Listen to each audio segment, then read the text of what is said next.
Good evening, ladies and gentlemen, and welcome to a very packed St Ives. And please welcome Martyn and Kelvin.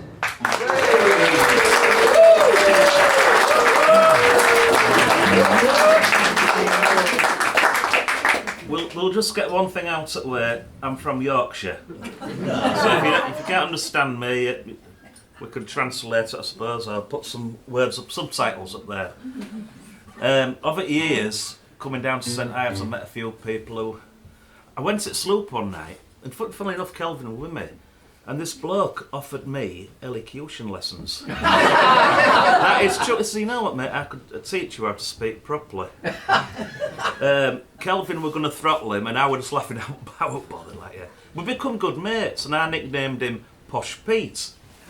A lot of you'll know Posh Pete, always left St Ives now. His wife's April. Do you remember Posh Pete from the gallery and that? Yeah. Anyway, that's yeah. So, and then not so long ago, only last year, I were at Pool Club, and I was sat with some friends, and there's this charming lady there, sat there, and she says, "Your accent, it's awful. It's terrible. She kept doing this and having a drink. Ugh. She says, "Are you from Leeds?" I says, "No, well, not far from there." People from Leeds and Welsh. So if you're from Wales, I'm sorry, but you're tied with the same brush as me. Yeah. Charles Murray, some of you know him. When he used to, you know when a cat or a dog don't understand you and you're talking to it and the dog goes... Well, he used to do that with me. Willie Barrett, a friend of mine, some of you know him, he says, when we're coming to see you, Matt, and I get Mary to put one of your CDs on about an hour before we get to you, so we get used to your voice. A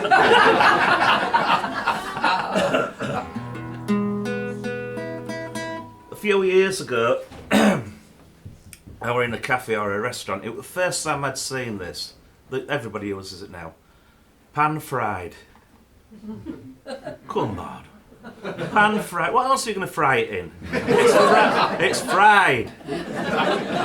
Yeah, fried chicken, fried fish, fried chips. Pan fried. Put another 20 quid on it, you see, pan fried. And then just recently I saw hand-stretched dough.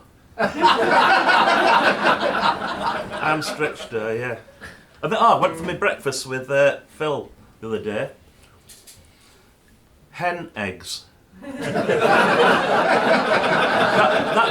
is it? Dickies, birdies or something they call it. Yeah, 30 quid for 2 breakfasts.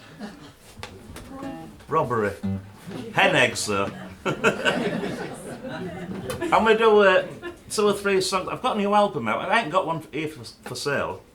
It's on the internet, but it's got a great cover by Steve Hiddleston, who's a painter from down here. He lives in Camborne. Anyway, it's worth buying just for his. It's going to be on vinyl, so you can, stick it on the wall just for his painting, which it was originally about 1,000 quid. This painting, you can have it for a tenner with my record in it. Where do we start here? Line-caught sea bass, hand-potted peas, field-gathered mushrooms, and artisan cheese, triple fried chips, oil-infused dips, pan-fried scallops. What a load of bollocks! I'm Yorkshire born, I'm Yorkshire bred. I'm strong in the arm, yes, I'm thick in the head. I walk in the gutter, sometimes I have a stutter. And April and May are my favourite times. When the cat's away, you can stay. When the cat's away, it's ours for the day. When the cat's away, you can have it on a tray. When the cat's away, there's nothing to pay. When the cat's away, when the cat's away. Spinning on a cobweb, moving rubble in the rain. Pale skin and lipstick, I miss church again. You got me wrapped in your spell, but you're still digging the rain. Can you edit that album? It's filming this. You got me wrapped in your black dress, I miss the train again. I'm Yorkshire born,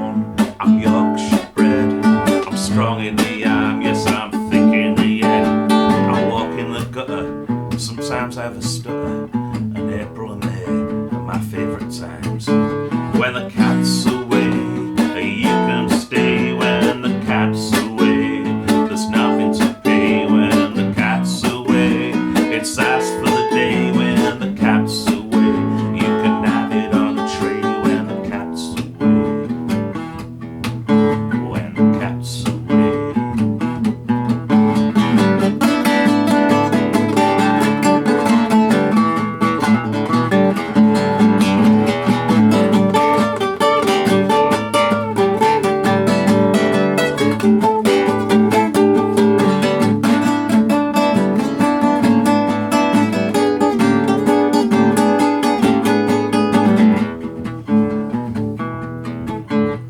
Unopened mail, now that's another tale. And bees in the foxglove and a glass of ale. You do we dance around me, then call me in for dinner. It's fish fried in a pan, just like me man. I'm Yorkshire born, I'm Yorkshire bred. I'm strong in the air, sometimes I'm quick in the air. And I walk in the gutter, sometimes I have a stutter. And April and May, my favourite time. When the cat's away, you can stay when the cat's away. It's asked for the day when the cat's away. You can have it on a tray when the cat's away. There's nothing to pay when the cat's away.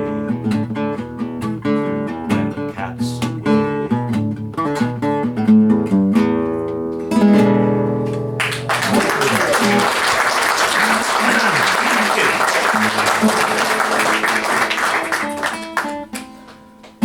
Does anybody watch Talking Pictures, Channel 821? It's 8 to 2 down here, I've noticed. Don't know why, yeah. But anyway, I like old black and whites.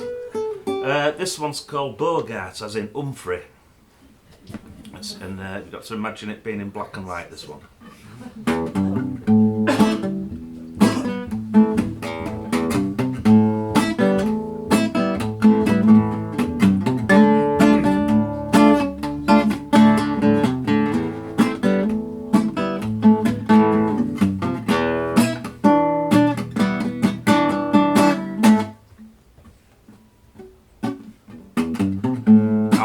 All alone and walking up and down, so I phoned a girl to keep me company.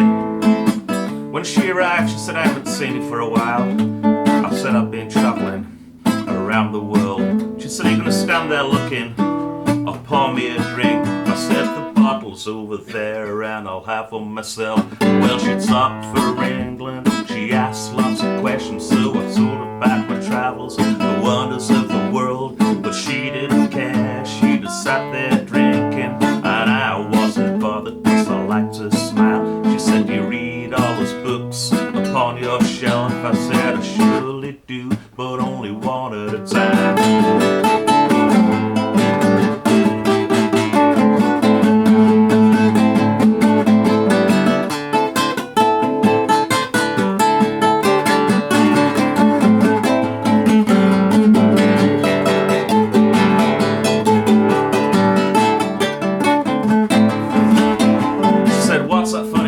Side of your bed.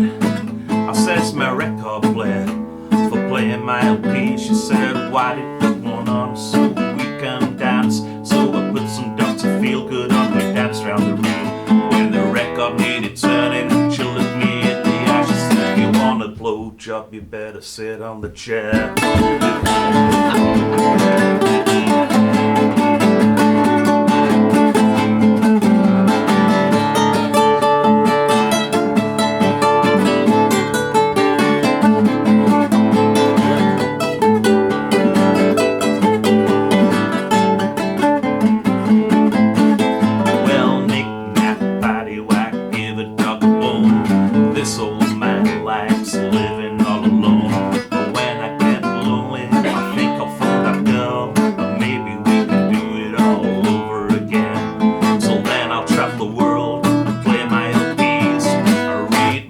Books one at a time. Yeah. Oh.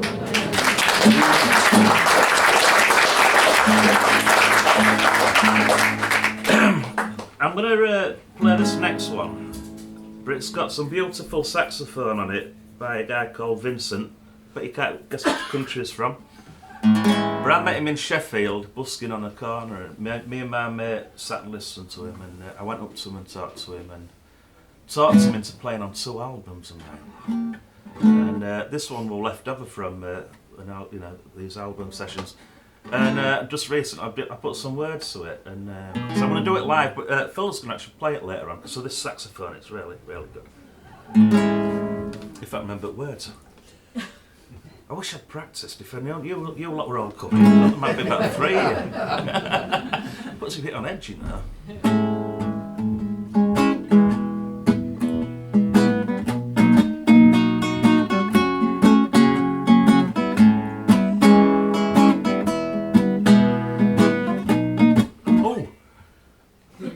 Just a minute. There's a chorus in this which I want you to join in. If you want to do, it's not compulsory. It's very dead easy. It goes.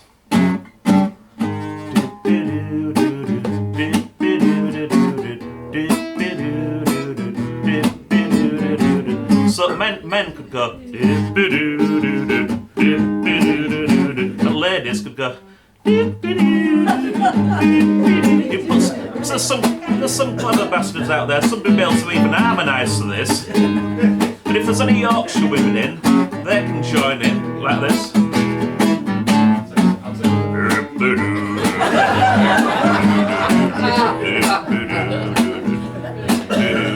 You'd rather make love to them than fight them.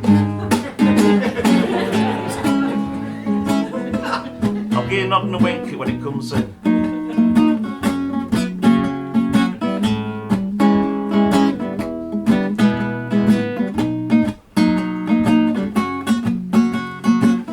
At the end of the week, it's a pint of Yankee in a hot Madras, and a dance in a bar with a flamenco guitar. A kiss on the cheek doesn't mean she cares, and the poet scrouches another drink, and the music journalist is up his own backside, and the talented artist with lots of money from her daddy who's starts reading things from books. She knows it all.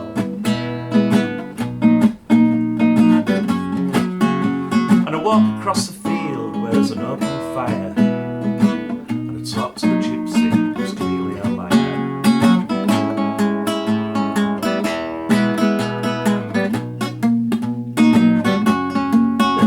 I told you we should practice.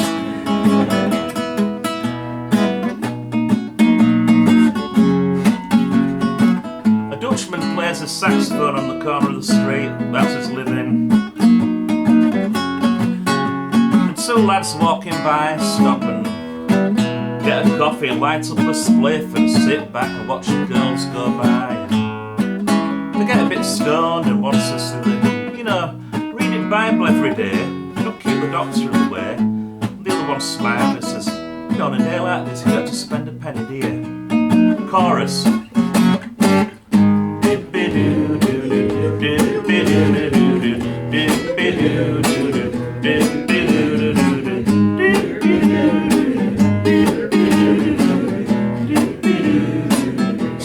Miming.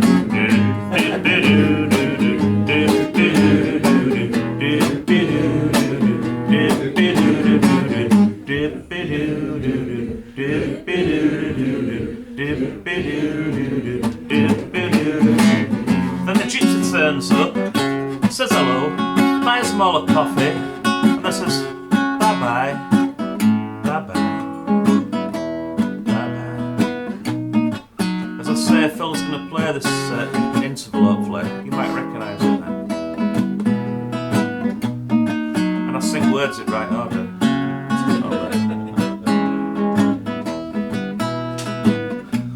Now one of my mates is just going to come out from behind that curtain a minute.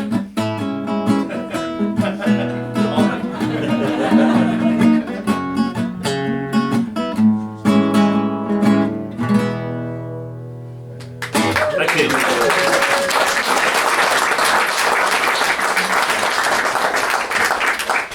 Come on, you bugger. He's mad, they said, but Kelvin proved them all wrong.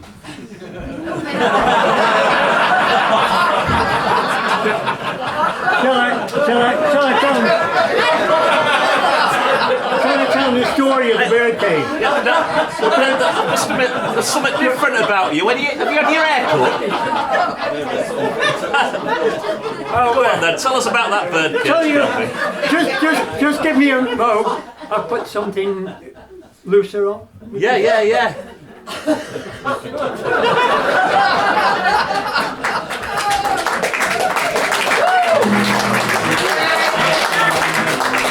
He's a big lad. I can see right back of there.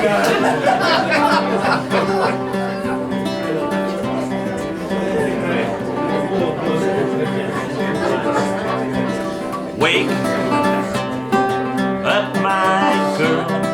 Don't you know it's Saturday? Don't you know it's the weekend? There's nobody here to tell us what to do.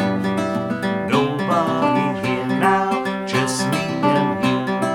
Let's go for a bike ride, let's do it now. Let's go to Slide Fleet just because we can. Let's pick some strawberries, let's pick some jam. Let's pick some bread just because we can. Was that him? Was that the one and only? You once saved my life. Well rehearsed, Alice. Save me from dying. This is Kelvin Bowers. We sometimes go to the pub together, don't we? We do.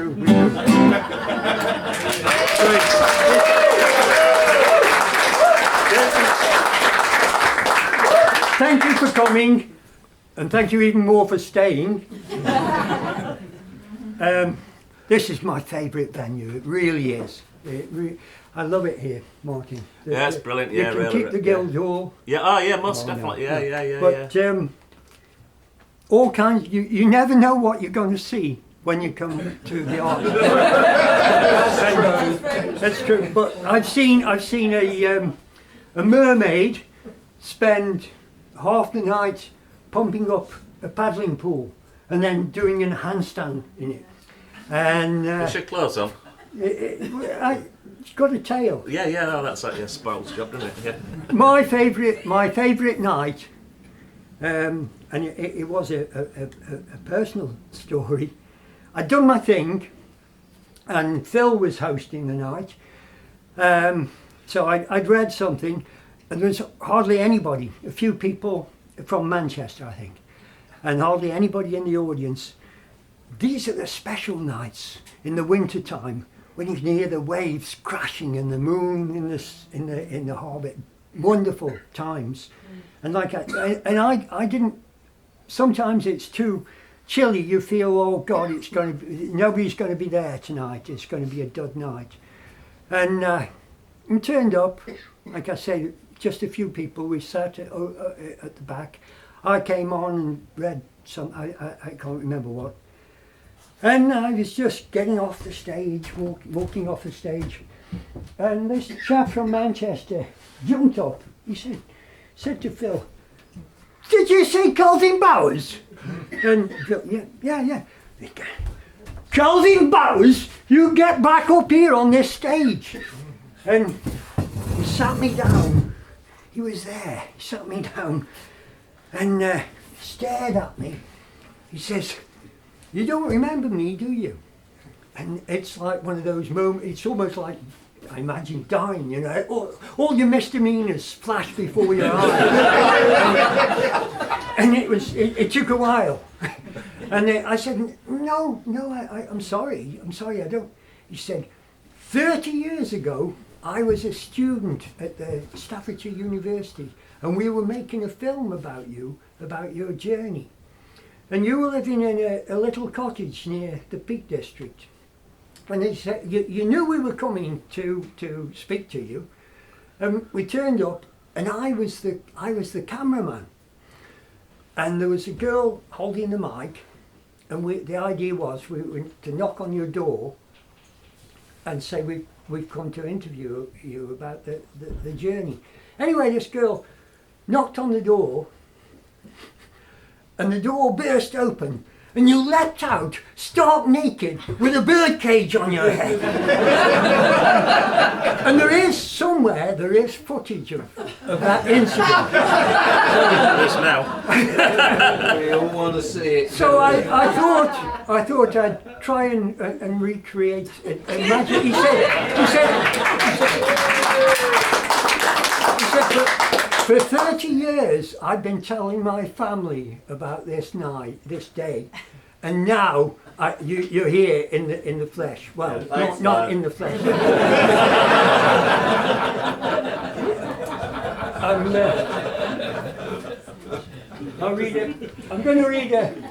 I'm going to read something by a man named Arthur Berry. This is for young Dave here on the front row, and we go to the Pilchards Press quite regularly, and half the Pilchards Press are here. And it was, yeah, Arthur Berry, his name is. He was my art tutor. Fabulous character with a wonderful, rich voice, which Dave can take off to a T. I'm nowhere near as good as him. Not tonight. But no, but he keeps me entertained, and we talk about old times. Arthur knew Colquhoun and McBride in Soho in the 50s, and Dylan Thomas, I think he once met Dave. But an amazing character, and there's one story. His paintings were chosen for a film, Mickey O'Rourke and Kim Basinger. Was it 9.5 weeks? And so they wanted to fly Arthur out to the States to meet the crew and so on, but he was suffering from agoraphobia at that time, and he didn't want to leave his beloved potteries. Anyway. And I think, Dave, that 95% of the painters in St Ives would do well to take this advice. See what you think. How to paint a picture of Nile Street. To paint a picture of Nile Street, one would need a warped plywood board, some glue, a sack bag, some rusty screws, a basin full of pig's blood, a small bag of soot, some crushed cinders, a scrubbing brush, moonlight, bakelite, spit, a piece of stick, a pen, a comb for special effects, and a wet sponge. Having got all these things, the first thing to do is to screw the warped board down flat with the rusty screws, and then cover it carefully with the sack bag and glue it down. If the bag lies unevenly, do not despair. It is all perhaps for the best. In painting pictures, accidents of this kind can often be fortuitous. Now, mix the pig's blood with the soot for the colour of bricks, and use the crushed cinders for the mortar. Crushed cinders have been found very suitable for this. Then get the scrubbing brush and scrub the colours in. Scrub the paint on, then scrub it off again until the sack bag is nearly rubbed off the plywood base, and then leave it to dry. But before it is dried completely, get a piece of chalk and either write the name of someone you love, or, better still, draw the body of a naked woman on the bricks. This may be difficult, but do your best. Then, from somewhere, collect some tin bottle tops and melt them to make a wash of moonlight to cover the sky and gutters with. Now, get the dry stick and carefully begin to draw all the windows and the doors until you get to number 23. Then don't forget, whatever else you do, to draw the cobbler who works in the front room. He has a nose that sweats and a canary with one leg. Try to contrive to give him plenty of light. The nails he uses are so small and his eyes are not what they were. I tell you what, draw a lamppost outside his door. It would help light his parlour on winter afternoons. It would also be useful for the dogs in the street to sniff and piddle on as they pass. Now, try to make a mixture to paint the windows. This may be elusive, and I am afraid there is no formula. It is much to do with the quality of changing light. But if you get a pen and draw spider's webs in the corner of each window, it often helps to create an illusion of glass. Something to hang your hat on, so to speak. Now the painting should be done, and I should turn its face to the wall for a few hours, or even a full day. Then I should turn it back and get a sponge of wet turpentine and wipe it all away. And if people should ask you why you destroyed it, tell them it was only painted for a day. That's all today. So, Martyn, you going to do any more? You going to do any more? Yeah. So quick. I'll try not to cough while he was talking because I'm filming now.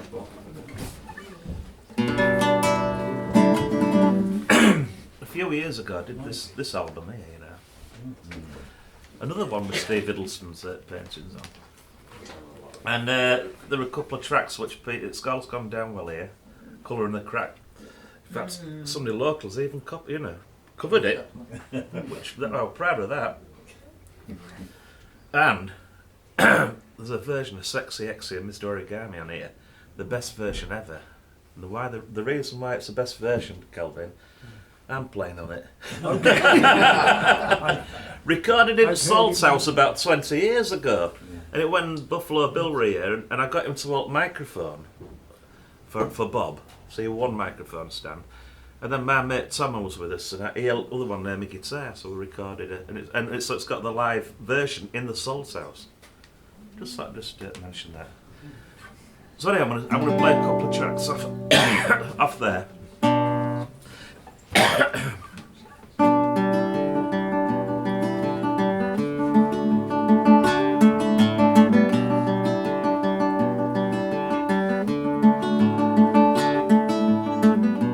Open the box, there's a message for you.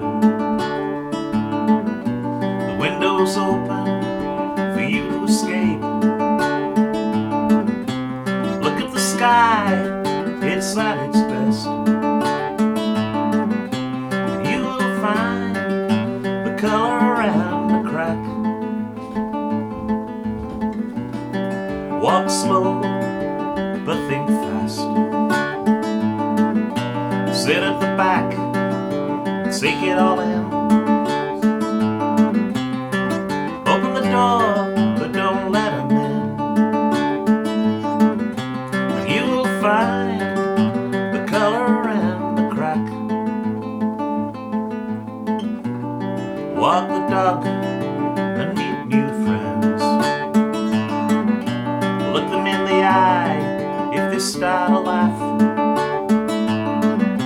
Sit on top if you take the bus, and you will find the color around the crack.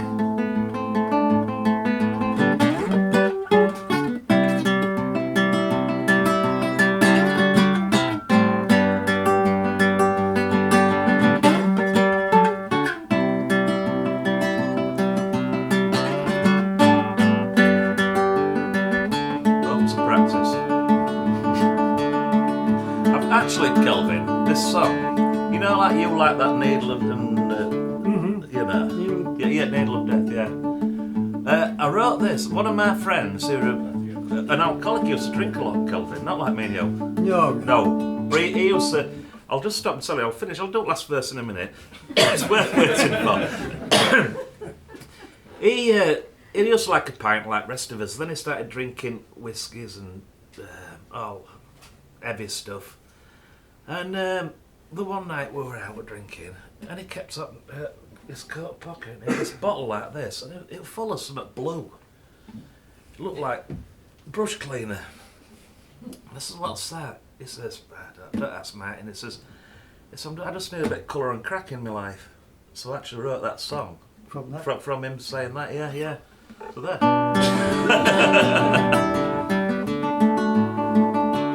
So same vein. Is that, yeah? When we walk across the fields to the tinners, these are the sort of things that we chat about. It says, yeah. Where the songs come from, where our words come from. So Yeah. carry on with the colour. I had some really bad neighbours, and this is the last verse is about them. Thankfully, they got divorced and moved. The madness dampens when it starts to rain. The fools next door lose their game. Look at the fire and watch it glow, and you will find the colour around the crack.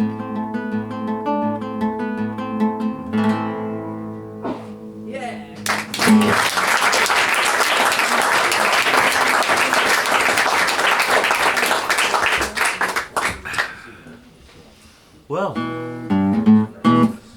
this is a bluesy sort of thing. Just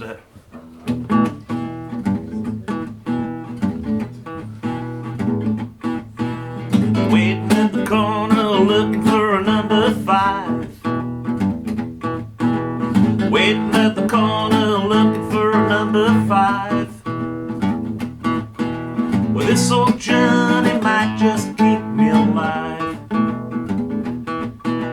It's on at the crossroads, flowers in my hand. It's on at the crossroads, flowers in my hand. When I get there, I hope she understands.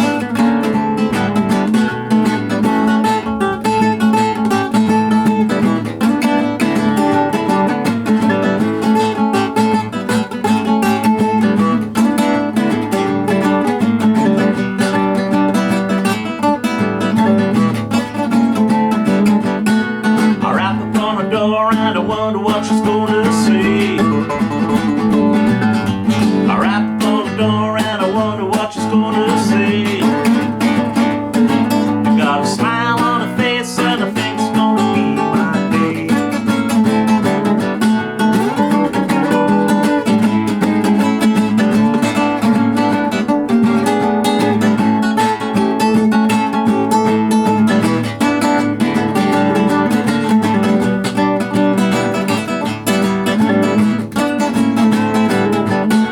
I wake up in the morning and she's looking at me for more. Well, I wake up in the morning and she's looking at me for more. Well, do I really want my feet nailed to the floor? I don't think so. Oh no. Oh no. Oh no. Oh no.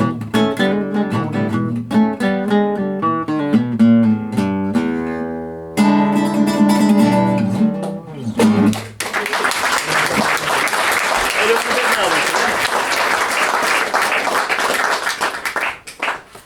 Scarpa. Ah, yeah. A bit of Scarpa.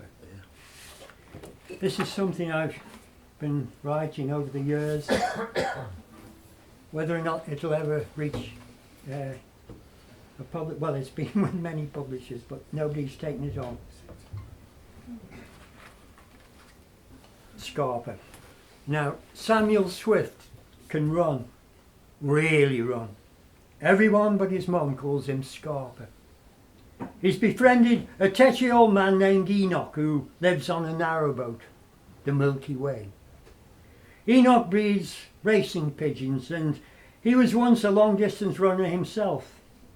He owns a battered stopwatch, which he thinks has been lost with the rest of his possessions when his barge goes up in flames. Scarpa, however, has the stopwatch hidden in a shoebox under his bed. It was smashed to bits by his so-called mates in a conjuring trick that went wrong. When Enoch discovers the truth, he takes the ancient timepiece to his old friend, the mysterious watchmaker Tobias Snook. Together, they hatch a plan to help Scarpa become the most famous athlete of all time. with the aid of the mended watch and a pair of running shoes made from pigeon feathers that will last for just 2 hours and no more. Along the way, Scarpa encounters Tiz, a free-running traveller, who first steals the strange watch and later becomes his girlfriend. Tiz believes Enoch will burn Scarpa out with his crazy training regime, but eventually she too comes under his spell. As Scarpa's gran observes, that man could charm biscuits out of a tin. Enoch does not live to see his young protege fulfill their dream, but the message he leaves behind gives Scarpa the impetus it needs. Well, these are the opening pages. See, Bob Devereux would have, a few years back, would have just gone through that without any bloody pen. Oh, yeah. Can't do that. Can't do it. Chapter 1. When Enoch's boat caught fire, I'd never seen anything like it. Not the blaze, not that, but him running to put it out, tearing along the towpath in his Y-fronts with his skinny arms and legs going like a clapper's. It was so unreal, it scared me. Not the underpants, though ordinarily those would have been scary enough if I hadn't happened to know that the old codger often stripped off to do press-ups on the smelly linoleum-covered floor of his pigeon loft. No, the unnerving part, the bit that had me shaking my head in disbelief long afterwards, was the speed he reached. It wasn't natural for a man his age wearing a flat cap to move half that fast. Like greased lightning he was, faster than Usain Bolt with a rocket up his rear end, fast as the wind. And I wasn't the only one to cop eyes on him either. Enoch's twin brother was there with his mates from down the Legion.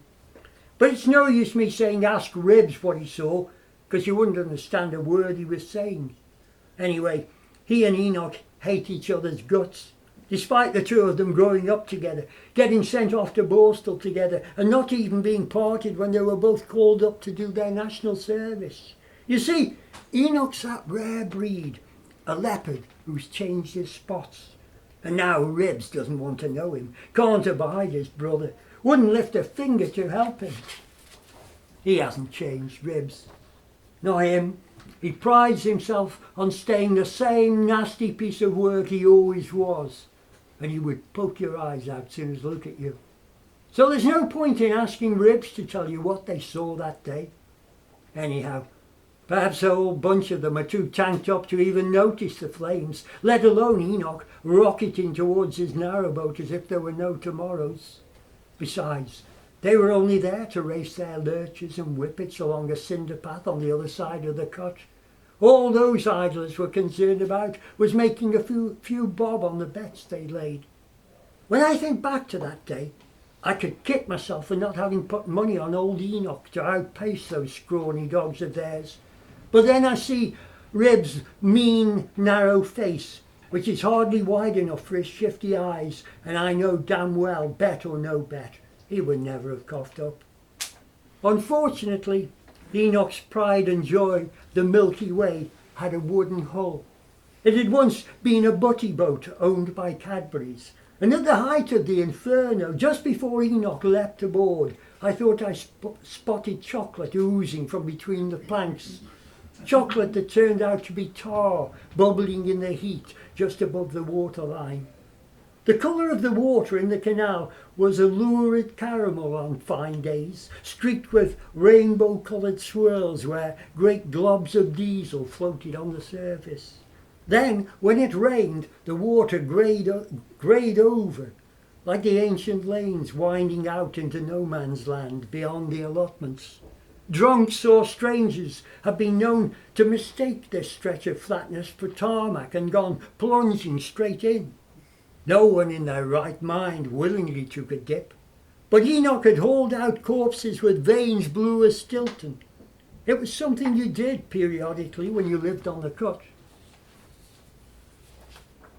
The reflection of those fierce flames gave the murky water a strange Lucasade-like sparkle on the Milky Way's last day afloat. In no time at all, the fire engine was pulling up as close as it could get, and firemen were swarming along the towpath, unrolling white rubber hose pipes like huge Catherine wheels to pump water out of the canal.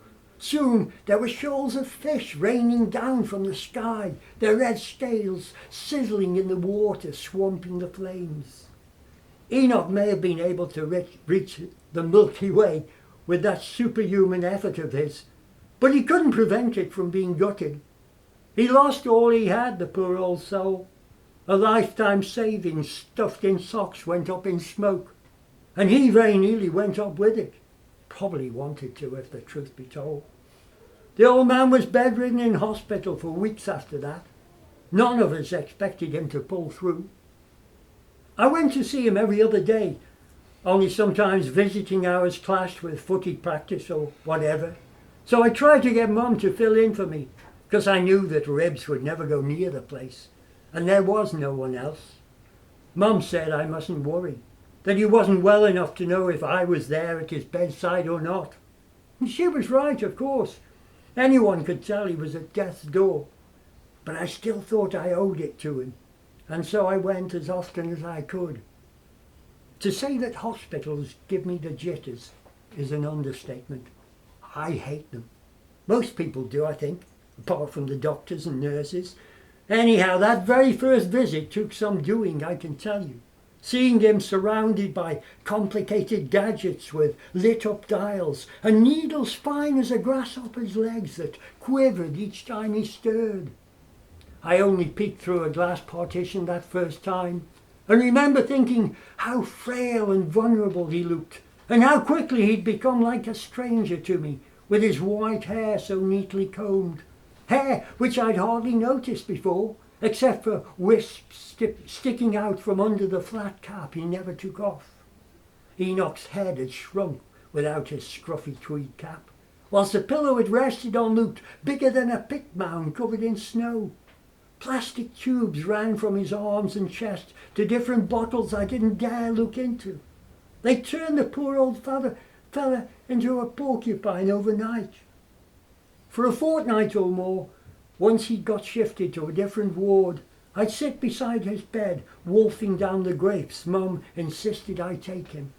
It wasn't until he slowly began to recover and started to talk again that I felt uneasy about the part I'd played in it all. "Ticker!" That was the first word he mumbled when he came out of the coma. "Where's my ticker?" And I was sitting right there with him, and I knew what he was talking about. But a passing nurse overheard him, and she quickly took over before I had chance to open my mouth.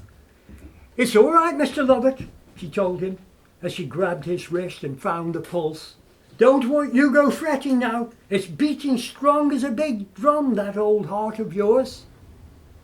He waited until she'd plumped up his enormous pillows and had moved off out of the earshot further down the row of beds. Then he said it again, and this time he turned his head and looked me in the eyes. "Where's that ticker of mine, son? Where's that ticker?" Mum thought he was delirious and tried to put me off visiting him. She thought he'd had a vision and that he might go all religious on me. People do, you know, Sam, when they're close to death. Before we lost Aunt Ada, she spoke to your dad about entering a tunnel and stopping just short of the other side. A near-death experience, that's what it's called. I think Enoch's glimpsed time running out. That's why he won't let up about it. He can hear the Lord's timepiece hammering away inside his skull. I winced. She made the old man sound like that testy crocodile who swallowed down the alarm clock in Peter Pan. And it didn't ease the sense of guilt I felt either. Guilty feelings clung to my conscience like sticky buds all the way back from the hospital. His ticker, that precious stopwatch of his. We only used the blasted thing to check how his pigeons were coming along. Mainly to gauge their love of the loft if he adjusted the feed. To time how many valuable seconds were wasted when a tossed pigeon endlessly circled the rooftops instead of nosediving straight to trap. How was I to know he'd risk his life to save his old watch from the flames? It made no sense. None that I was aware of anyhow. And now, with a silly old fool barely alive, how was I to tell him?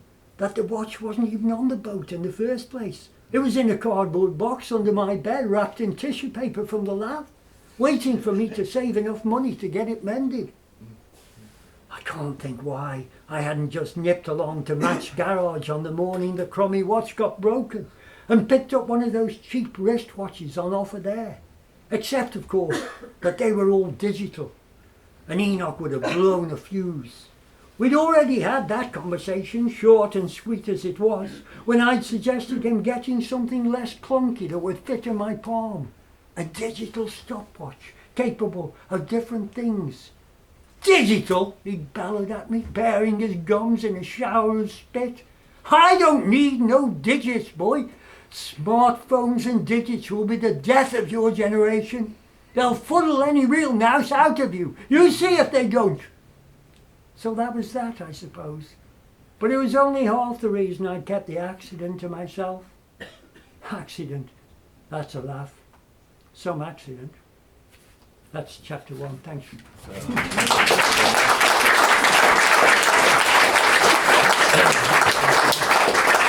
Well, I think we'll have a little break here, and Phil will come up and play a few tunes in between. And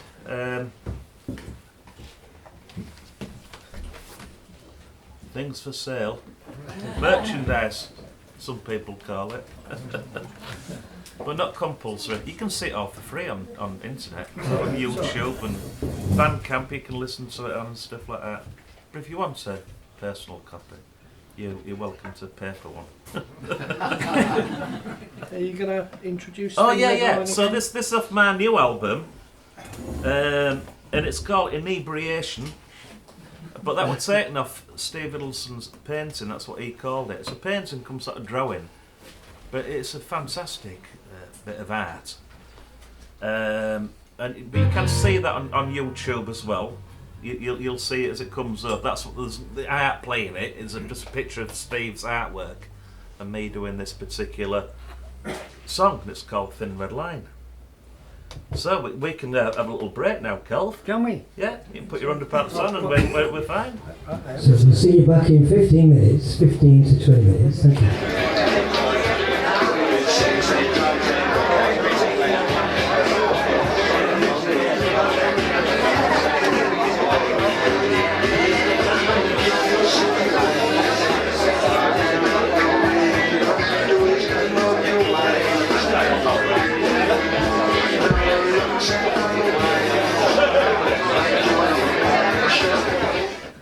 Light-hearted sort of nudge that was.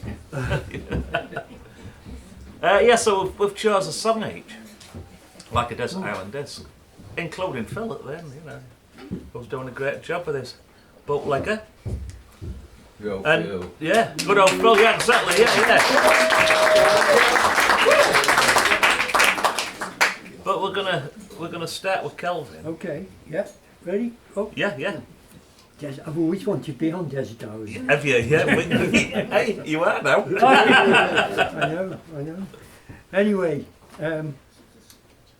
when I left school, the careers officer asked me what I wanted to do. I'd be 15. I left school at 15. He asked me what I wanted to do, and I wanted to be a journalist. So they found me a job as a complaints clerk in a laboratory glass blowing factory. And the best thing about the job was every sort of Friday I got to wheel all these complaints, the things that had been returned for me to find out why they exploded, you know, and children had got their eyes taken out and so on. The best thing about it was I got to hurl them at this wall. It's brilliant. I loved it. That was the other good thing about it was after a couple of years, I was given my own secretary. And her name. Well, you were all right. You were off Bieber. You're I was. I know. But I've heard all about it. Anyway. The swinging 60s. I have a smell real. Kelvin, let's talk about it. You hadn't heard it, Pam, but Ray's told us. the swinging 60s. I mean, they never. Did they reach the? Oh no, there's only me who knows about the swinging 60s in the Potteries. Oh, I don't know. Oh, Dave knows. Yeah, I know. Yeah. Anyway, I'm getting off. I'm getting off sidetracked.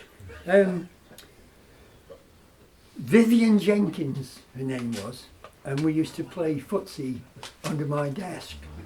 And every letter I wrote began, please accept our apologies for the delay in replying. And it was all to do with the footsie business. Anyway, I was a runner. And at that time I was a youngster, really dedicated runner.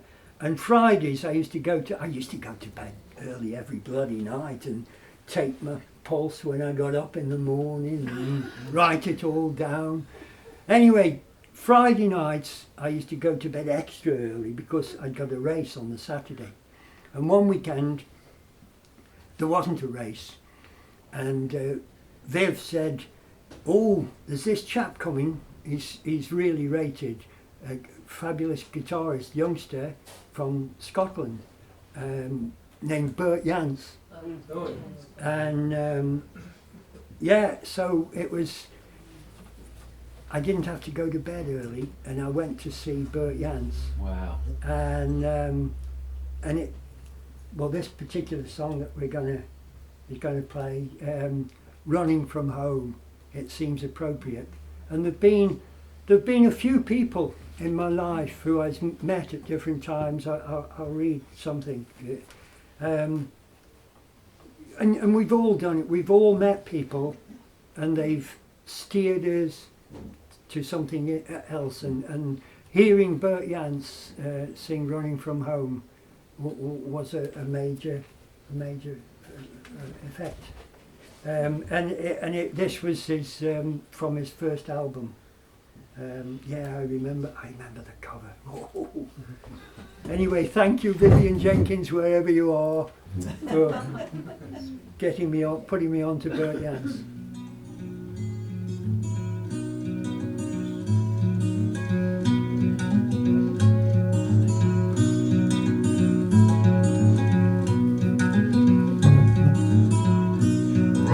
Running from home, breaking ties that you've grown, catching dreams from the clouds.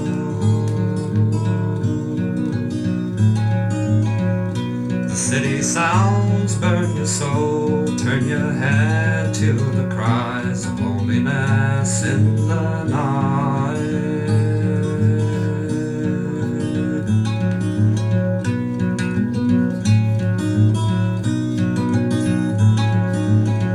Just like a fly when it's caught, the spider soon takes its prey, spins a dance round your heart.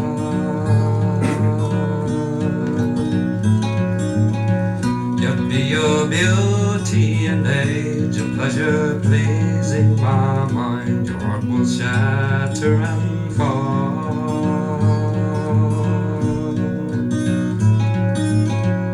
Step on pavement, so cast a glance at the young girls are making their way.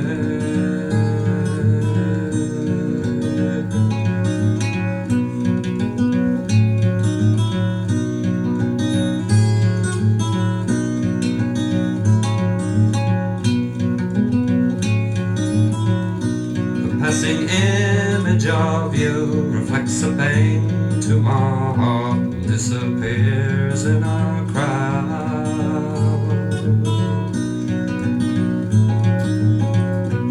Running from home, breaking ties that you've grown, catching dreams from the clouds.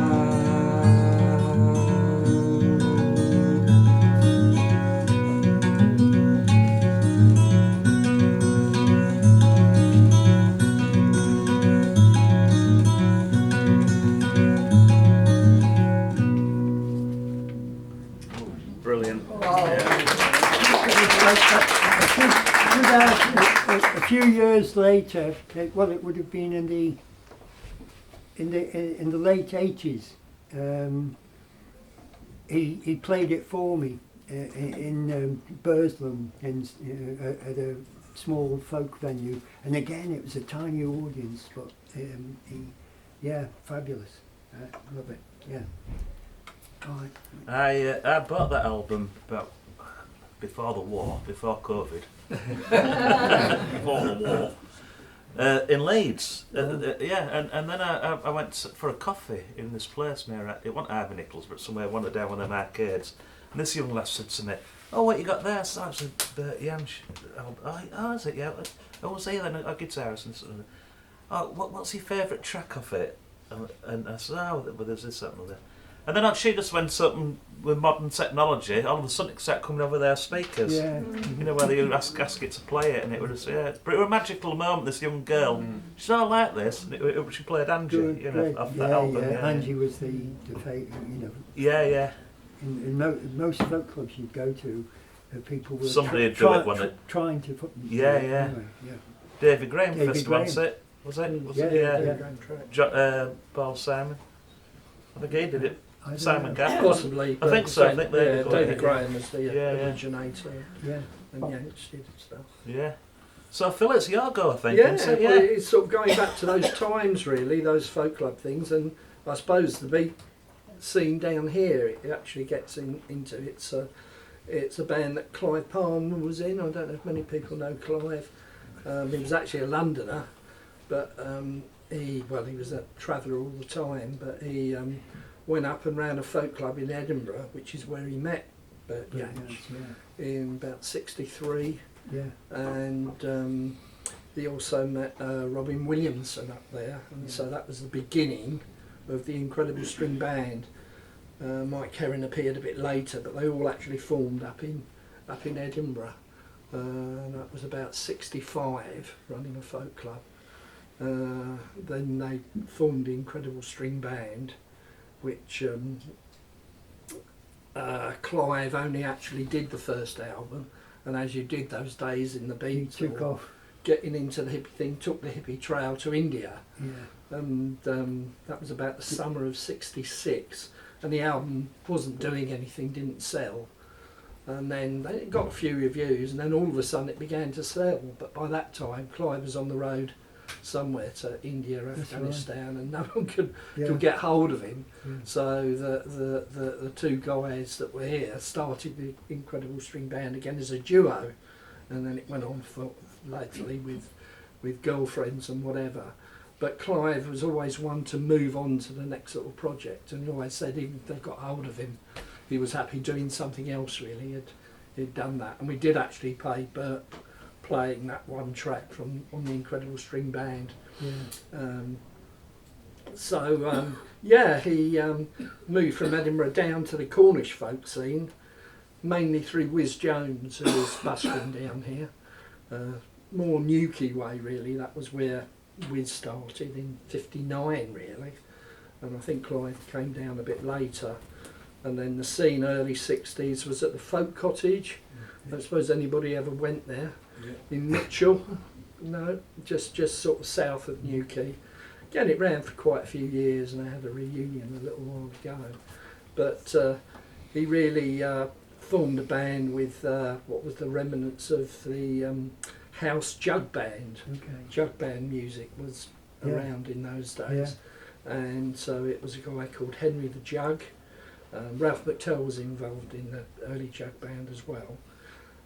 And a great guitarist down there, another Cornishman, Pete Berryman, who's a superb musician. So it was Clive, Pete Berryman, and Henry the Jug, and they were doing a trio thing. And then they saw a female group down here, the Jays, and heard Jill Johnson sing, and she had such a lovely voice.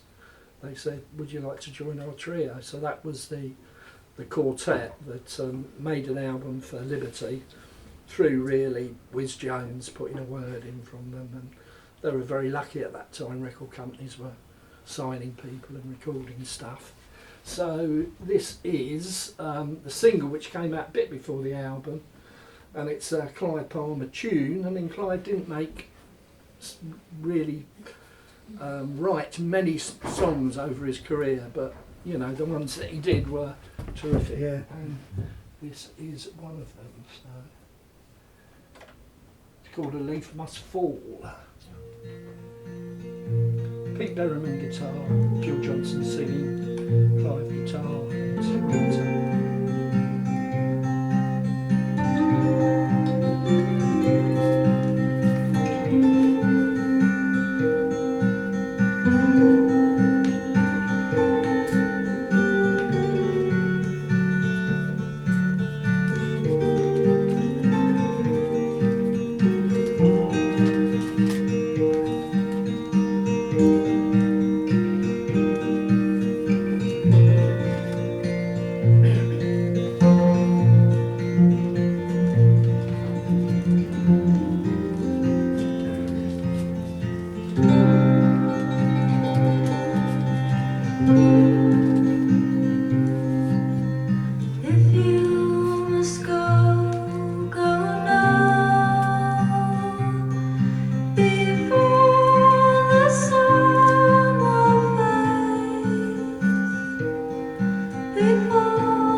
For summer's fade.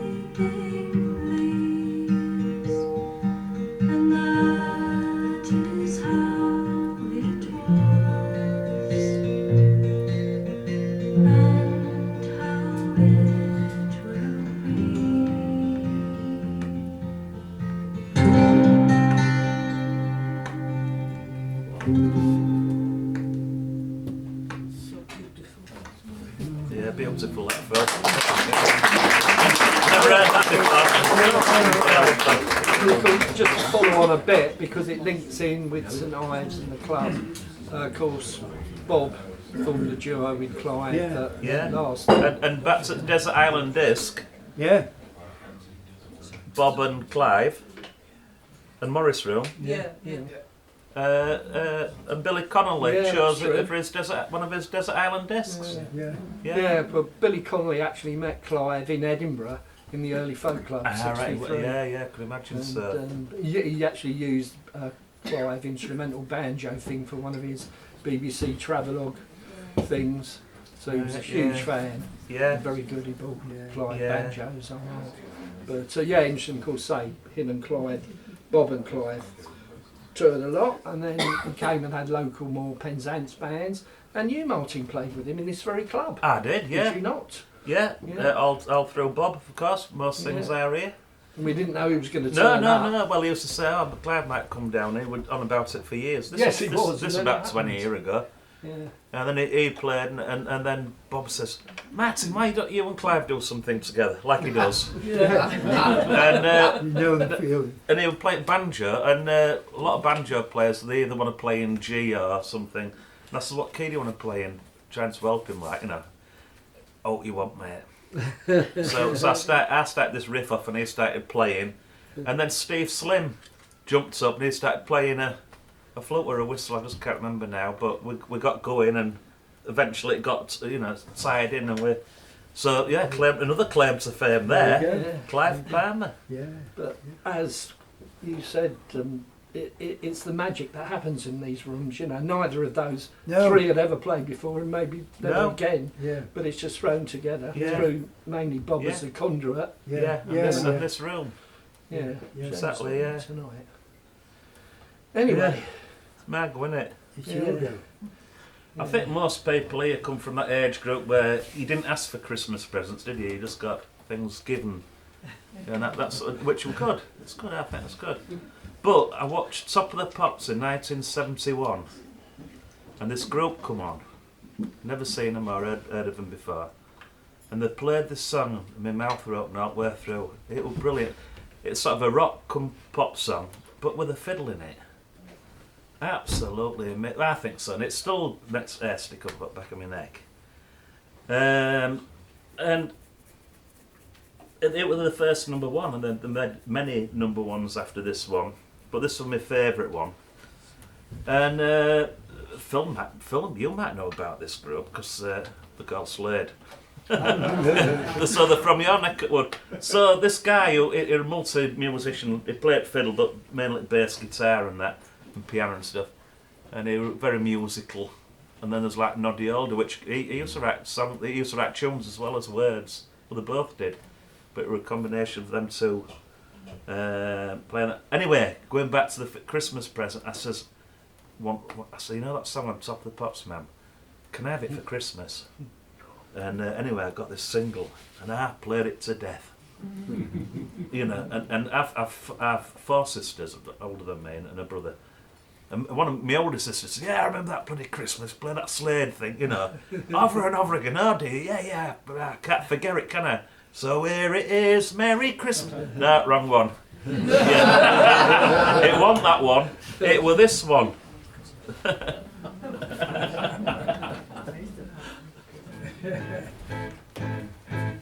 I won't laugh at you when you 'cause I love Spooky, yeah? I can turn my back on the things you like 'cause I love I just like the things you do. Don't you change the things you do. In a spot that smells all you got from my love.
very unusual and become a number one.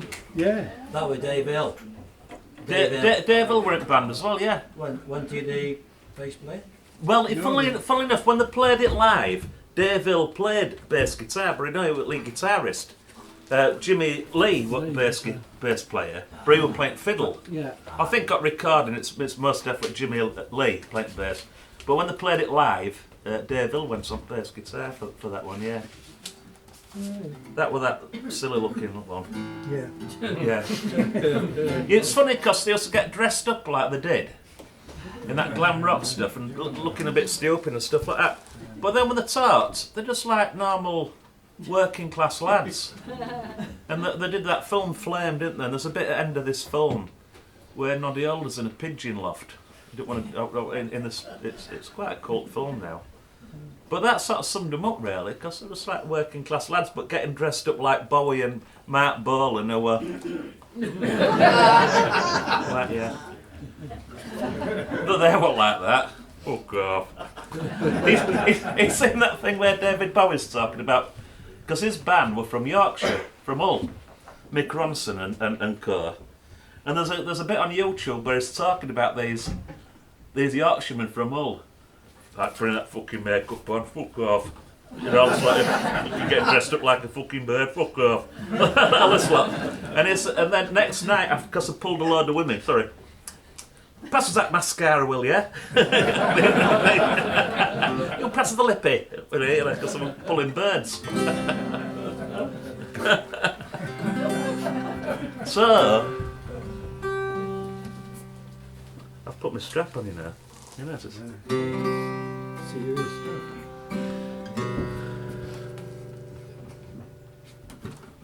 So you say I got an evil mind, I'll tell you, honey, and I don't know why, I don't know why.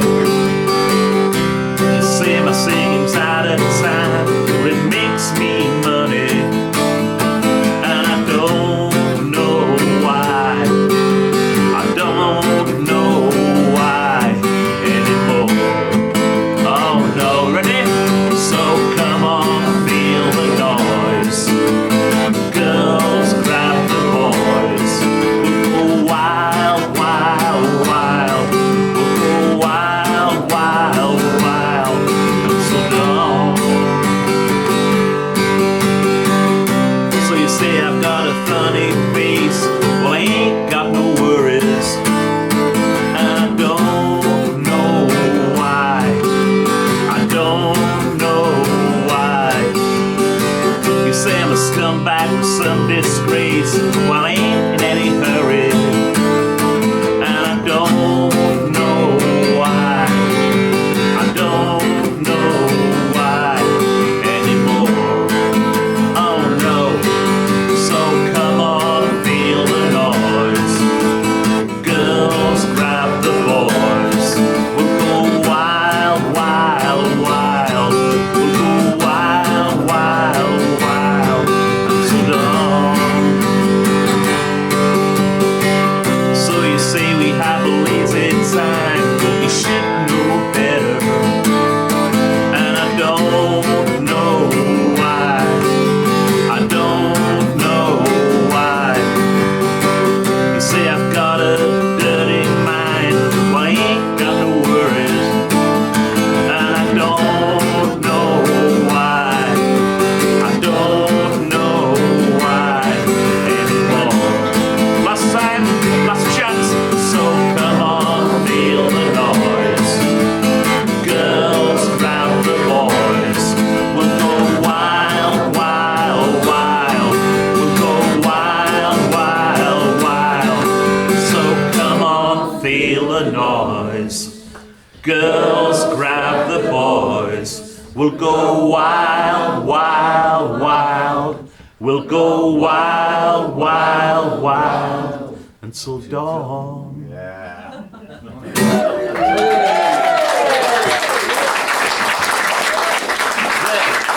come up with Come On Feel the Noise because in early 70s they were loudest band on the circuit. So people like Led Zeppelin and Black Sabbath and all them lot, they couldn't work it out how and they rigged this gear up so they could wire all their amplifiers together and things, and that's how they got that sound. And you could feel it. And I went to see him. I've never heard out like it. I'm sure there's a lot louder bands these days, but then they'd worked it out how to do it by wiring the gear together. I thought I'd share it with you. Are you going to do some talking, Kelvin? Yeah, okay. Good. Uh, Please. I'll Throwing Plates at the Moon, strange title. And what it was is when we grew up surrounded by pot banks, all the stuff that didn't work out, the seconds and God knows what, and there were rocks of these white china mountains all over the pottery, and we used to, as kids, we'd play sharp and various things, and the big thing would be if you could find a cup that had still got the handle on, and we search amongst plates, and we would. Sometimes we were playing out late, and it was dark, and the moon would come out, and we would throw plates at the moon, and it struck me as when they asked for a title, we went through so many things to do with running shoes and so on, and throwing plates at the moon seemed such an impossible thing, as did running to Australia. And somebody here in the audience who ran with me, and we used to, Barry Bowler and myself used to run every Sunday. We'd go 15, 20 miles, talking all the time. And this was in the days before bloody joggers. There were no joggers about. And nobody, John, nobody wore trainers as a casual shoe. If you'd got trainers, you were in a running club. You were a serious person. Anyway, Baz and I would meet up every Sunday and do these runs. The very first time I met him, a friend had brought him round to my cottage, and there was a group of us, a dozen, perhaps less, six or so runners, and we'd be on this cross-country road, cross-country, and we'd come to a ford with a wooden little plank bridge going across it, and everybody else, including myself, waited, queued up and ran across the bridge, and Baz went, "Yahoo, Yahoo!" splashing through it, and I that bloke is interesting. I want to get to know that bloke. And later we became big friends, and Baz introduced me to the music of Neil Young. He loved Neil Young in those days. And anyway, I'd been planning this journey in secret for about 2 years, and there was a committee formed, as there always has to be, and we'd meet in the boardroom of the Stoke City Football Club in their old headquarters at the Victoria Ground, and Gordon Banks, the England goalkeeper, lent his support. Anyway, all this had been going on for we didn't want anybody else to run to Australia. And people, when I say this now, that I got paranoid about anybody finding out about it, they say, "Oh, I shouldn't have worried about that." You know? But I kept it to myself, even to my best friends. And Baz and I, we used to always try and outdo each other. We used to have some really punishing circuits, like hill circuits and so on, and I prided myself on being able to run up a hill faster than anybody. But one day that he really thrashed me on this run, and it was brilliant. It was the day was it just before Christmas Day? It was Christmas Day, 1973. No, Christmas Day. No. Christmas Day. I've tried to forget it ever since. And anyway, and then we went and my ex-wife had cooked Christmas dinner, and Zenka, who's also here tonight, he I don't know how old he would have. How old would you have been in 1973? 2. 2. I remember it like yesterday. I think Baz had bought you a clockwork train set, or was that Afghanistan or somewhere? You bought, I don't know. Anyway, we were eating Christmas dinner, but all the time he was thinking, yeah, I bloody trounced him today. I really got him. And I was thinking, I was plotting revenge. So on Boxing Day, we went on a road run, and he was bloody tearing off again, and I was hanging on to him for most of the run. And then we reached this long climb, and I thought, now's the time. And I nudged him, and I said, Baz, I'm thinking of running to Australia. And of course, you know, he had to think about this, and while he thought about it, I buggered off. I don't remember that. Anyway, and no, when he caught up and we started talking about it, he said, listen, Cal, there's no way I'd ever run across Asia. You didn't know where Afghanistan was, did you? No, I thought it was in Africa. Yeah. Nobody knew where Afghanistan Nobody was knew. then. No, they didn't. They wore Afghan coats, but they didn't know where they came from. But anyway, I didn't catch you, Cal. I didn't catch you that day. no. You just Yeah, I know. you went away. I know. You never came know. back. It was what I'd planned over my Christmas pudding. And anyway, and I told you, he was the only other runner I told that I'd been having all these meetings in secret, and they were trying to raise money and get a van and all this. And he said, well, I wouldn't mind running across Europe, but forget it the rest of the way, you must be mad. Anyway, we set out on the journey, and I'd be writing. Just think, nobody telephones like, you can keep in touch with people and so on. You had to write airmail letters home and so I'd write these letters to Baz saying, the people who we've set off with want to finish in Istanbul. They've had enough. It's too slow.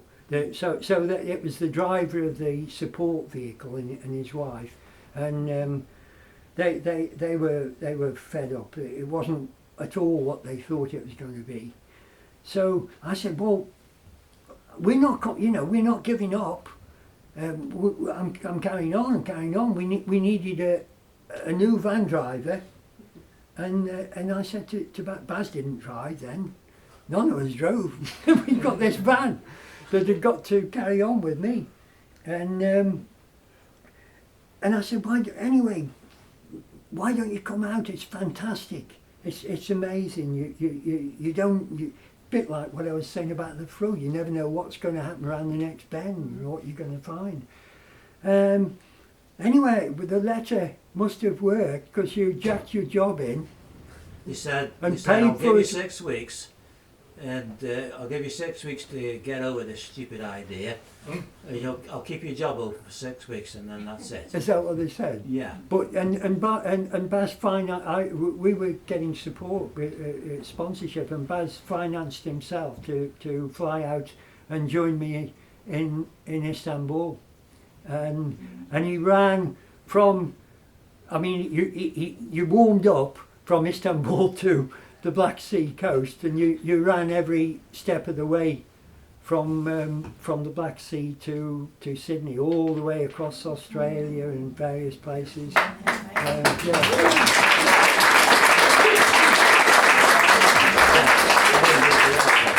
What's that? I didn't do all of it.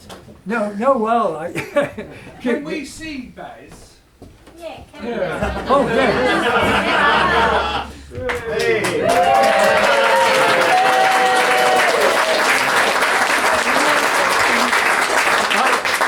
There's another person here, Ben Poche, who was the captain of Highgate Harriers for many years, and he now organises the Olympic 10,000 metre trials. So he's organising that for the Paris Games, I suppose, Ben? Come and see, Ben. Come and see, Ben. Right. Yeah. Kelvin, you and Baz are VIP invitees for May 18th if you fancy it. Free beer on the infield. If you fancy coming, so yeah. Let me know if you guys fancy it. Oh, it's lovely, I'm sure. Well, Yeah, thanks, Ben. Go on, Baz. Baz might want to sneak a race in, you know. No. Well, he came back. I packed up running soon after returning, but Baz he stayed in Australia for a time and then came back and became the Midland 10,000 metre champion, didn't he? Track chat, and still holds the record. So all the groundwork wasn't wasted. I probably took to the drink. Don't know what it. Do you know, after you're telling me about your trainers and that, Yeah. and he went up to somebody in the street and got hold of them, didn't you? Right, These shoes. What are you Yeah. going to mention that? No. And he says, "What you got them on for? You know. wouldn't." Yeah, And he used he to. was telling me this, and I went home and found my trainers. Well, under the stairs where I just took them off. Yeah. And I took them to the charity shop. It made me feel guilty. I was like, what's that fat bugger got some trainers for? When You don't need trainers for bags of chips and pints of beer. when I'd had too much to drink, I used to go on my hands and knees I know, yeah, you and told me, grab yeah. hold of people's shoes. Yeah, you yeah. know. And I was telling you this story, and I remember when you turned up to support me, you and Phil and Bob Devereaux and so on, when I gave a talk for the Highgate Harriers team. And I did mention this about trainers, and I saw all my mates on the back row. Yeah. I saw them all looking at the picture. Yeah, that's what, yeah. Bloody joggers, you know. God, I'm going to read. I started on. Have we got time? Yeah, that's it, yeah. I forget where. This is just a few lines really, and I'll veer off. I'd rather veer off than carry on. No, you don't. We're all right, aren't we, guys? Anybody in a rush? This is how it all begins. I wore a pair of spiked running shoes to my wedding. They had once belonged to a ginger-haired rat catcher who became the cross-country champion of Europe. I removed the sharp spikes and dyed the leather uppers to match my velvet burgundy flares. It was the tail end of the 60s. A blanket of snow covered the pavements on the night before our wedding. Next morning, I slid towards the registrar's. My father-in-law-to-be was a driving instructor. The L plates were still firmly attached to his vehicle as he pulled into the car park to deposit my bride. Existing photographs show family and friends obscured by a flurry of snowflakes, the results of a hastily processed roll of film rather than the inclement weather. Through the grey flecks, I can barely detect the man who changed my life, but he is there, and his signature is on our marriage certificate. His name was Chris Hemmensley, and he was the first poet I ever encountered. We met in 1966, when I left home to immigrate to Australia. I had a job awaiting me at the end of the voyage. The advertisement in our local newspaper read, "Come to the land of sun, sea and sand. Work for the Melbourne Metropolitan Tramways." So there I was, for just £10, sailing across the world to become a tram conductor. I mean, think of it, £10. There's been a lousy thing on the telly, drama, £10 poms or something. But to go there, and it didn't even cost me £10 because when I'd worked at the glass blowing place for about 5 years, I think, and they'd had a whip round to collect the £10 as a leaving present. So I had a glass kangaroo that somebody had blown on the factory floor, glued to a map of Australia, and they gave me the £10. And Vivian left on the same day. So there was a lot of, what's going on. But it was just coincidence. It was just coincidence. Anyway, at Southampton Docks, my father gripped my hand firmly. We had never shaken hands before. Afterwards, from a crowded deck aboard the Fair Sky, I watched my parents wave a tearful goodbye through a flickering wall of ticker tape and balloons. A few days later, I was already homesick. I sat in the quietest lounge of the ship, scribbling letters on thin blue notepaper to the people I had left behind. This is how the poet found me. If it disappointed him to learn that I was a middle-distance runner and not a writer, he didn't show it.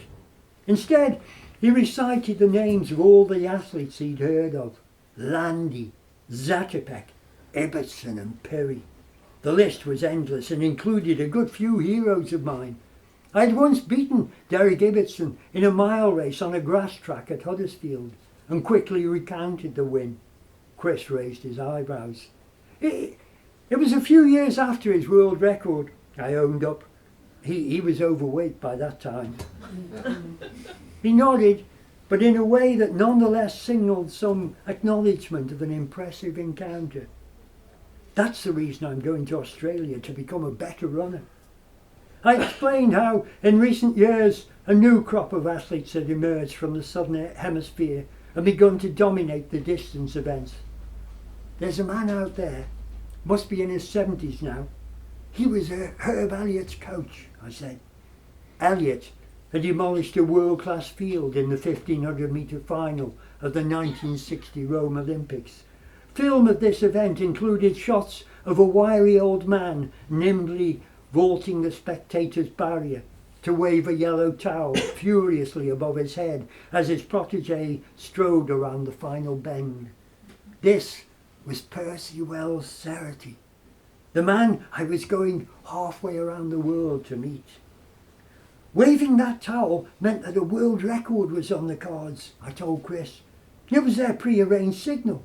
Angry officials bundled Cerrity out of the arena, but Elliott broke the record. Is he approachable then, this Cerrity chap? Asked Chris. How will you get to meet him? I don't know yet, I admitted. It had never crossed my mind that this might pose a problem. And that's the thing that happens now. I'm scared to do bloody everything. When you're that age, you could, I don't know, how silly to go all that way with no idea that you weren't. Anyway, I can remember ringing more. I was useless as a tram conductor, by the way.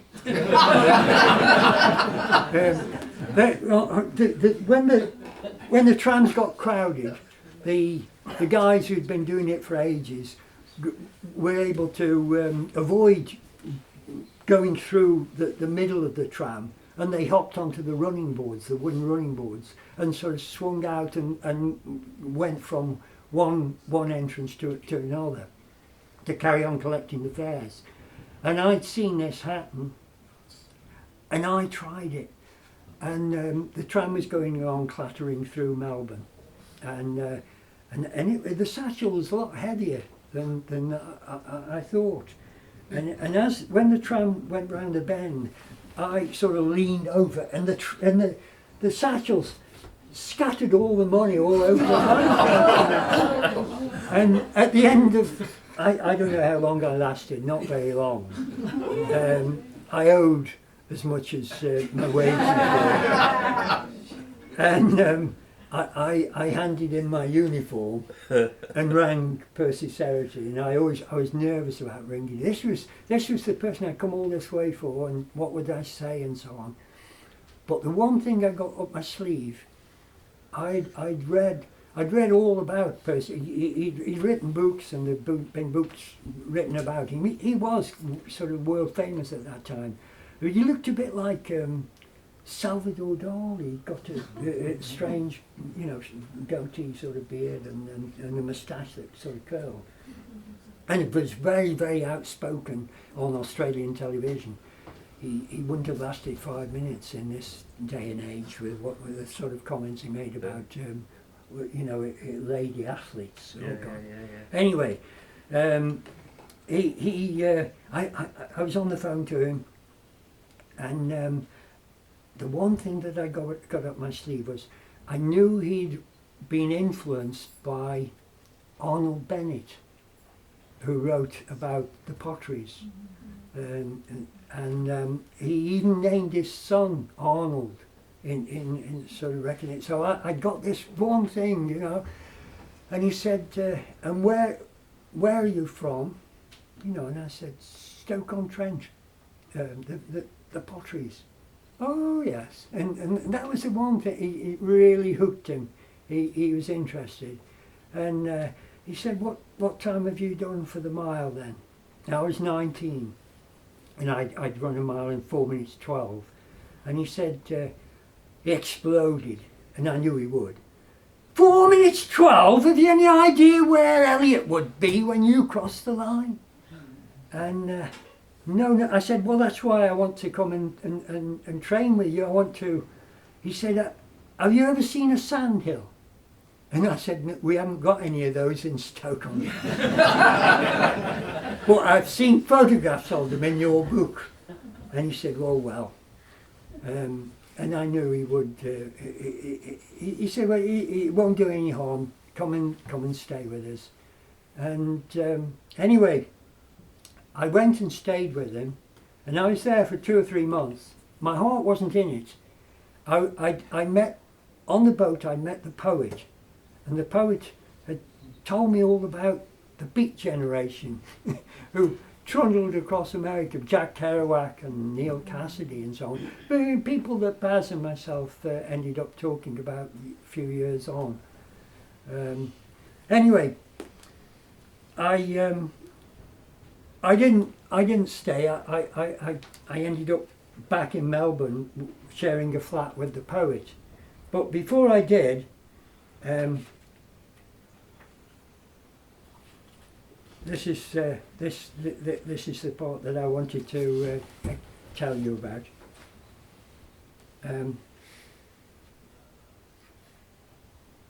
Chris came to visit me at Portsea once. Yeah, Chris came to visit me at Portsea once. I was nervous about him meeting Percy. Smoking was banned for a start. Also, anyone apart from Nancy who was overweight was directed either to the door or the sand dune. I need not have worried. The two of them spent half the night chatting about the great tradition of storytelling in Australia. At one point, Percy even recited lines from Banjo Patterson and Henry Lawson. My favourite time during these weeks was in the evenings when the dishes had been washed and stacked away. We'd all sit beside the wood stove in a partition corner of the kitchen and talk. Here, Percy taught me about the true value of yarns around a campfire in the company of others. Many of his tales were linked to the famous athletes he'd befriended, but he also spoke of overcoming a difficult upbringing and about a nervous breakdown from which he recovered by slowly gaining the confidence to jump from the topmost diving board at St Kilda Baths in Melbourne. That and giving up smoking he considered to be the two hardest things he'd ever had to tackle. My contributions were short and sparse by comparison, having much less experience to draw upon. He was surprised, however, to hear that I came from a town in the potteries, the one that Arnold Bennett omitted when he wrote Anna of the Five Towns. Peirce named his son Arnold after reading this novel, because the grim lives it portrayed affected him so deeply. When he asked how I came to be an athlete, I confessed that to begin with, it was no more than a ruse to avoid arithmetic lessons. Jesus, don't get this fella the shopping money, Nance, he grinned. Then I told him all about the marathon I'd run, round and round the football field in the local park. I showed him the newspaper clipping I'd kept. Kelvin does his own Olympic marathon. 14-year-olds, 26 miles in under 4 hours. After this, I was known as the boy marathon runner, and I was invited to join the local harriers. The harriers met at weekends in the boat shed of a country estate and raced over the surrounding parkland. Jackets and trousers were draped over the hulls of upturned rowing boats. Horse liniment was slapped onto shivering thighs. Sometimes startled deer would cross our paths in the park, and afterwards the athletes stood 3 at a time in tin baths of tepid water, rinsing mud from their aching muscles. On harsh winter nights, my father would put on a long grey raincoat, toque down his flat cap and stand with a stopwatch under the street lights as I ran lap after lap around the block. Percy was intrigued by the marathon, I could tell, but some time went by before he properly let on. I ran a lot of marathons in my day, as you well know. 50 miles too, a good few times. Once or twice, even 100 miles without stopping. But there was one special run I dreamed of making and never did. Know what that was? I shook my head. Perce leaned forward as if no one else must ever know. From here to England, 10,000 miles. Now that's a marathon.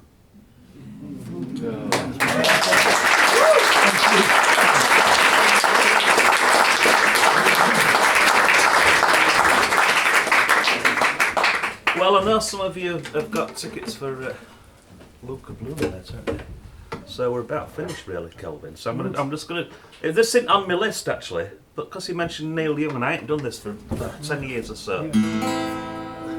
Especially for Kelvin, if I can remember words.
going to do something between us. Never done it before.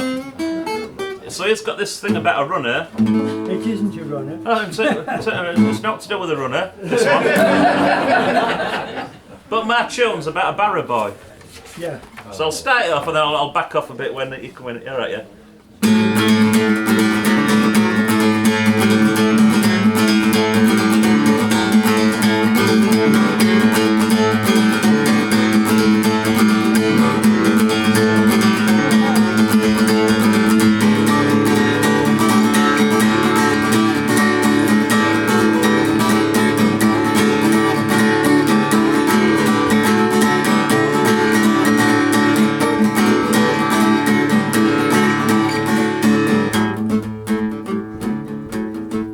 I'm enjoying it.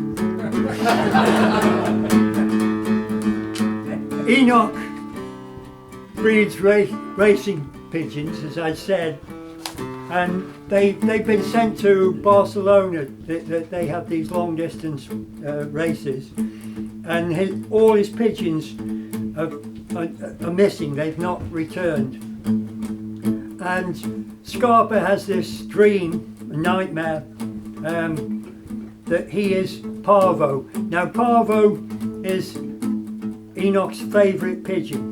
He names all his pigeons after long distance runners, and Parvo is named after Parvo Nurmi, a Finnish, no, I thought I was talking to Finnish athlete in the past.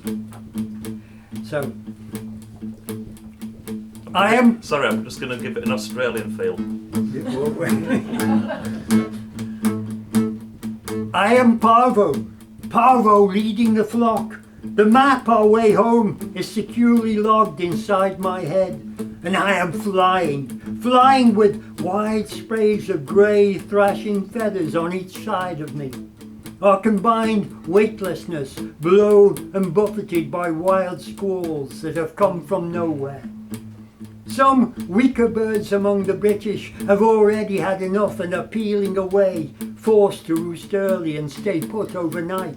They swoop down on empty arcaded squares before the pummeling rain grows into a deluge.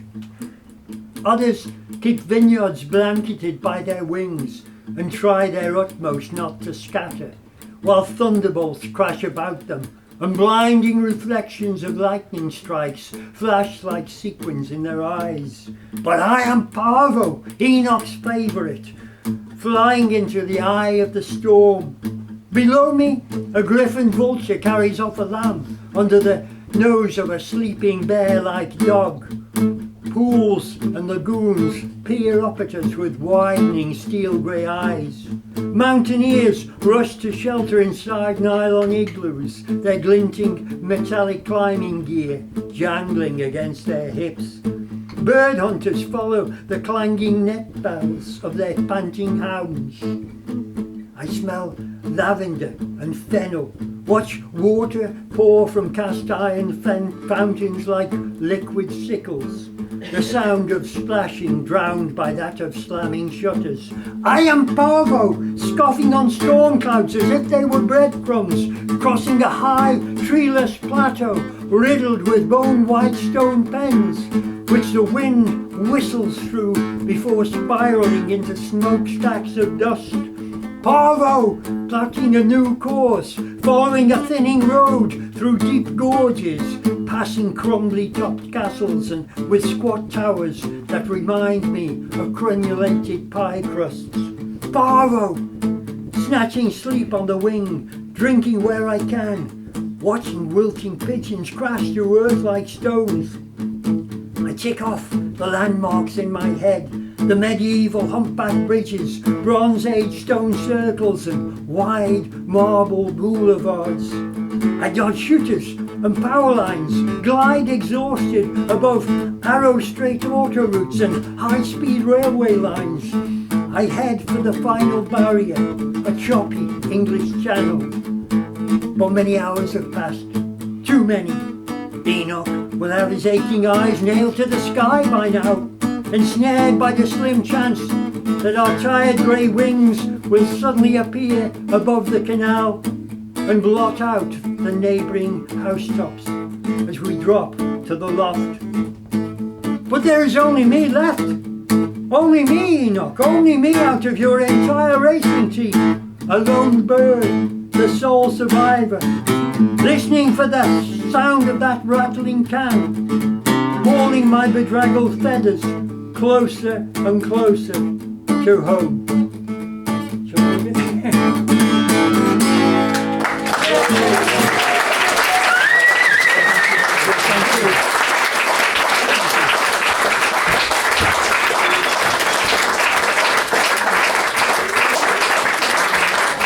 Well, listen, guys.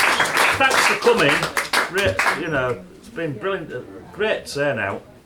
Yeah. Absolutely a wonderful place again. But got to thank Phil for the things.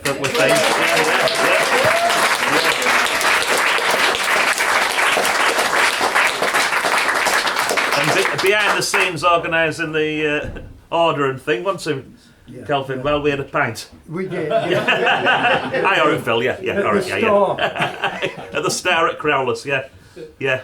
Well, I'm gonna get packed. So I'm off to Kettle actually for a pint, I think. Oh, you? Yeah. No, I don't fancy the kettle. All right, that's all right. Yeah, this is where we part our ways. I fancy Guinness, and he fancies beer. Nonsense. Beer that makes you shit yourself.